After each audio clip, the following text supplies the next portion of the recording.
санаҳои 13-14 феврали соли равон дар шаҳри Самарқанди Ҷумҳурии Ӯзбекистон бо иштироки васеи аҳли илму адабу фарҳанги Ҷумҳурии Тоҷикистон ва Ҷумҳурии Ӯзбекистон як қатор чорабиниҳои илмиву адабӣ баргузор гардид. Бо иштироки адибони ду мамлакат конференсия таҳти унвони «То тавони дӯстонро гум макун» ва маҳфили илмиву адабии ганҷи сухан сурат гирифта, ҳайати меҳмонон аз як қатор мавзеъҳои таърихиву фарҳангӣ боздид намуданд. ифтитоҳи вохӯрӣ ва намоиши асарҳои суратгир Шӯҳрат Ёров дар қасри фарҳанги нурафшони Самарқанд оғоз гардида бо баргузории конференсияи илмиву адабӣ идома ёфт. ҳайати меҳмонон мин ҷумла сафири фавқулода ва мухтори Ҷумҳурии Тоҷикистон дар Ҷумҳурии Ӯзбекистон, президенти Академияи миллии илмҳои Тоҷикистон, муовини вазири илм ва маорифи Тоҷикистон, муовини вазири фарҳанги Тоҷикистон, роҳбар ва аҳли маҳфили адабии ганҷи сухан ва дигар намояндагони мақомоти мухталифи илму фарҳанги тоҷик аз ҷумла олимон ва шоирони шинохта аз шаҳрҳои Душанбе ва Хуҷанд иштирок ва суханронӣ намуданд. дар конференсия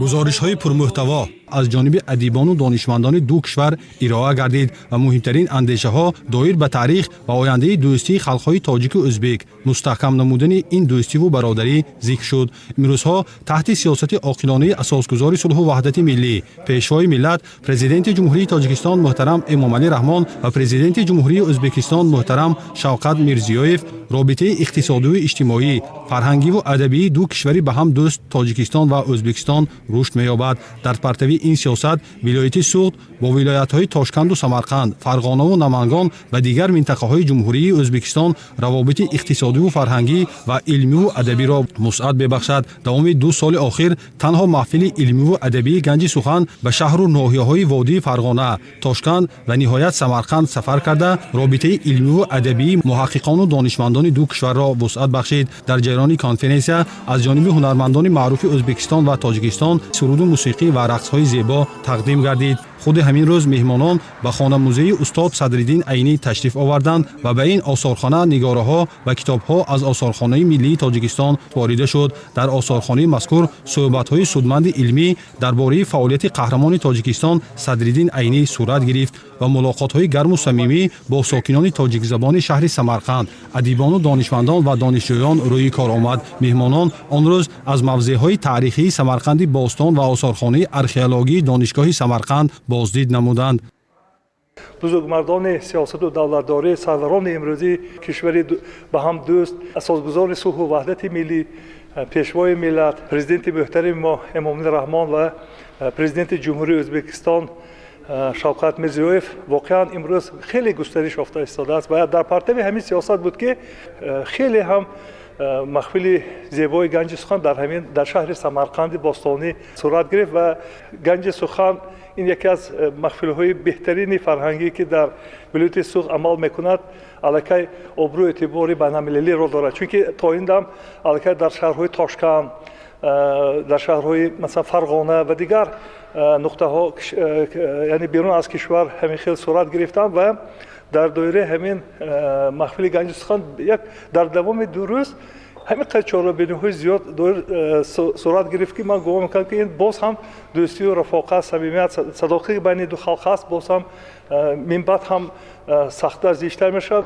дар донишгоҳи давлатии Самарқанд ба номи Шароф Рашидов чорабинии тантанавӣ ташкил гардида дар он ҷо утоқи забон ва адабиёти тоҷик ва маркази фарҳангии Тоҷикистон кушода шуд. дар ин тантана низ намояндагон аз ду кишвар суханронӣ намуда аз чунин ҳодисаи хуби фарҳангӣ изҳори хушнудӣ намуданд ва барои ривоҷ додани ин ҳамкориҳо андешаҳои худро изҳор доштанд. марказ ва утоқи забон ва адабиёти тоҷик бо дастгоҳҳои технологии муосир муҷаҳҳаз буда дорои бештар аз 3000 китоб, дастурҳои таълимӣ ва филмномаҳо ба забони тоҷикӣ мебошад. боиси зикр аст ки ба маркази мазкур дар баробари муассисаву ташкилотҳои гуногуни кишвар аз вилояти Суғд низ теъдоди зиёди китобҳои илмиву бадеӣ ва адабӣ ҳадя гардиданд ки дар ғанӣ шудани ганҷинии ин марказ саҳм гирифт. дар идомаи ин тантана маҳфили муштараки ганҷи сухан дар якҷоягӣ бо намояндагони иттифоқҳои нависандагони Тоҷикистон барпо гардид. дар маҳфил аҳли илму адаби ду кишварӣ ба ҳам дӯсту бародар маърузаҳои пурмуҳтаво намуда мустаҳкам гардидани равобит равобитро аз талошу заҳматҳои сарони давлатҳо унвон карданд. маҳфили мазкур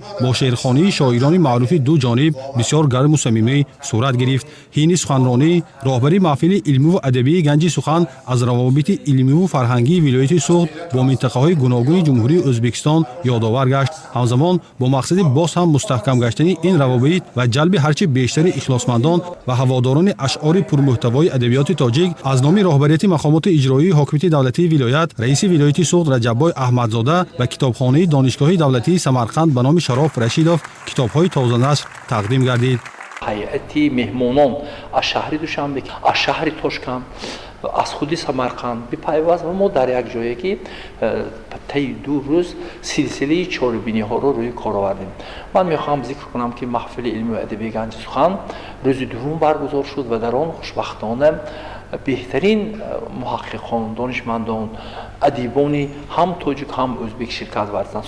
мехоҳам тазаккур диҳам ки бештар аз 4000 китобҳои тоҷикӣ аз ҷониби муассисаҳо ташкилотҳои ҷумҳурии Тоҷикистон ба Самарқанд ба донишгоҳи давлати Самарқанд ҳамчунин ба хонумӯзаи ҳадия шуд ки бештар аз 2000-аш аз ҷониби мақомоти иҷроии ҳокимияти давлатии вилояти суғд мебошад ва иловатан боз атрофи 200 китоби дигар барои факултети филологии тоҷики донишгоҳи давлати Самарқанд бурдем ки ин китобҳо маҳсули заҳмати муҳаққиқону донишмандон ва адибони вилояти суғд мебошад. дар маҷмӯъ ин чорабиниҳое ки бо мақсади таҳким бахшидан ба дӯстиву рафоқат ва ҳамкориҳои дуҷонибии мардуми кишварҳои Тоҷикистону Ӯзбекистон ташкил гардиданд бисёр натиҷабахш баргузор гардид ва минбаъд барои мустаҳкам намудани ин робитаҳо хидмат хоҳад кард.